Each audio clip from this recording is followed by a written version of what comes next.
Blue Lock is the only anime that made me scream at my screen. Because a teenager figured out where to stand on a soccer field.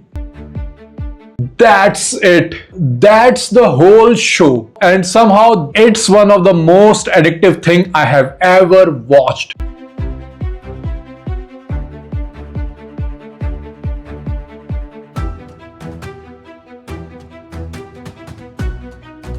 Welcome back, legend. This is Abhilazo, and here we talk about everything and anything in anime. I went into Blue Lock thinking it would be Haikyuu, but with more grass.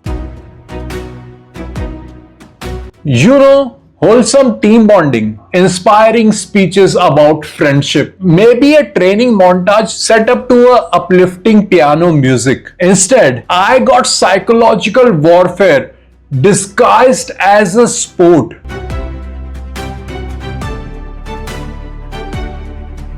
And I am not even mad about it. Blue Lock doesn't care about your feelings. It cares about goals.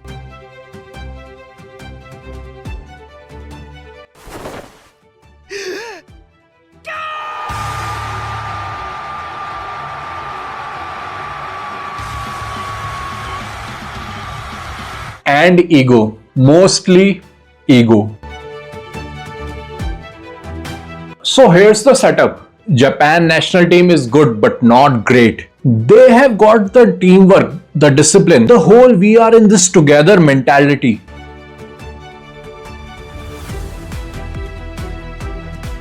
And Ego Genpachi, yeah, that's his actual name, thinks Japan will never win a World Cup because they are too nice, too cooperative. They need a striker so selfish, so ruthless, agnostical that he literally steps over his grandmother to score. So he gathered 300 of the best young strikers in the country, locks them up. Looks like if an IKEA designed a prison.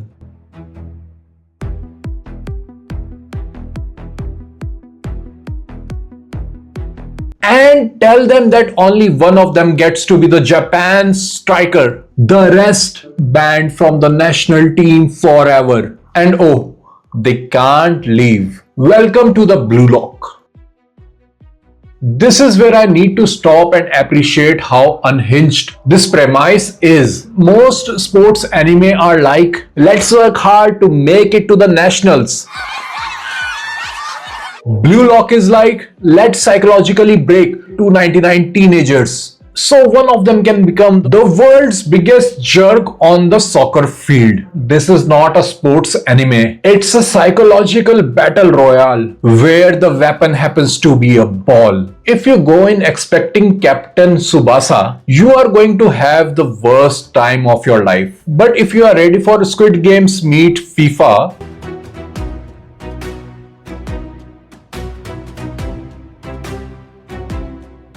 then strap in.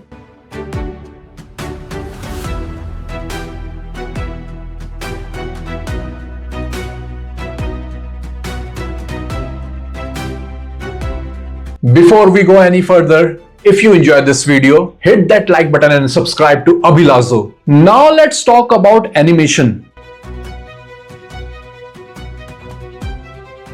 Because this is where things get complicated. When 8-bit is firing on all cylinders, Blue Lock looks incredible.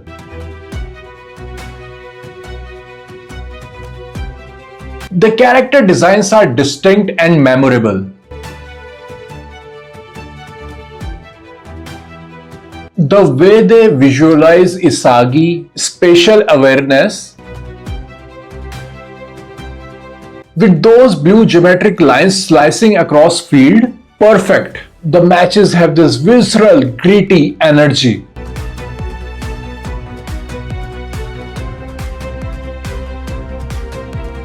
that makes every tackle feels painful and every goal feels explosive faces these characters make, and they are in zone, twisted with determination, eyes almost feral. It sells the intensity completely.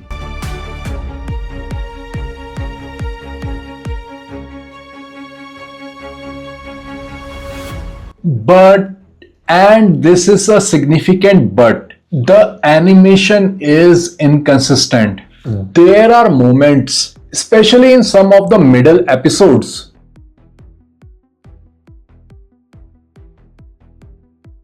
where the quality drops noticeably. You can tell when they save their budget for the big moments.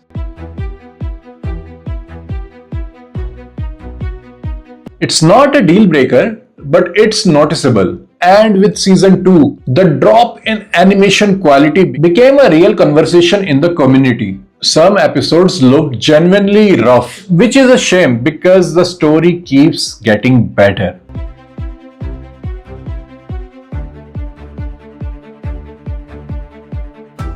Also, can we talk about how every character gets a dramatic inner monologue that lasts longer than the actual play? Isagi will stand there for what it feels like actually 3 minutes, thinking through every possible angle.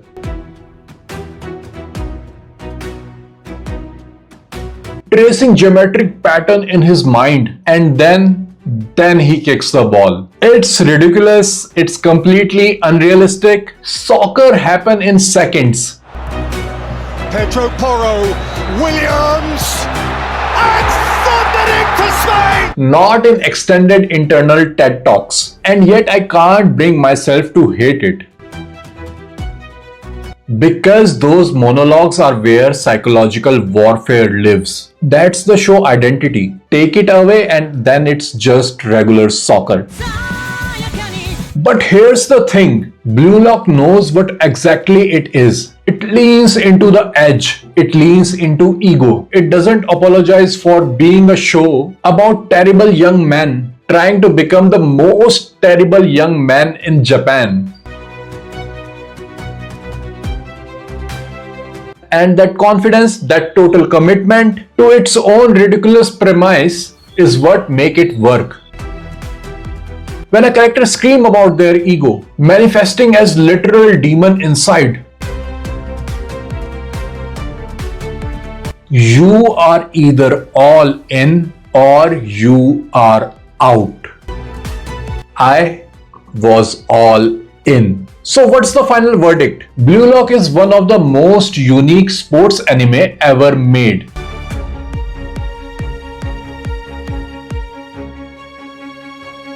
It took a genre built on teamwork and wholesome growth and said, what if it did exactly opposite? It created a cast of characters who are by design selfish, arrogant, and borderline psychopathic, and somehow made me root for all of them. The matches are tense, the mind games are genuinely clever, and the animation, when it is on point, elevates everything to another level. Is it perfect? No. But Blue Lock is addictive, thrilling, and completely unhinged in the best possible way.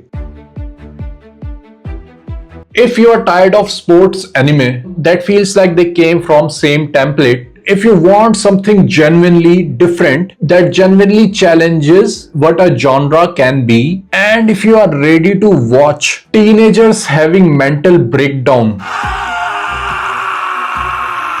over soccer tactics, then watch Blue Lock.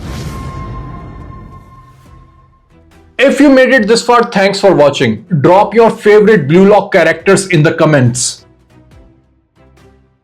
Until next time, bye.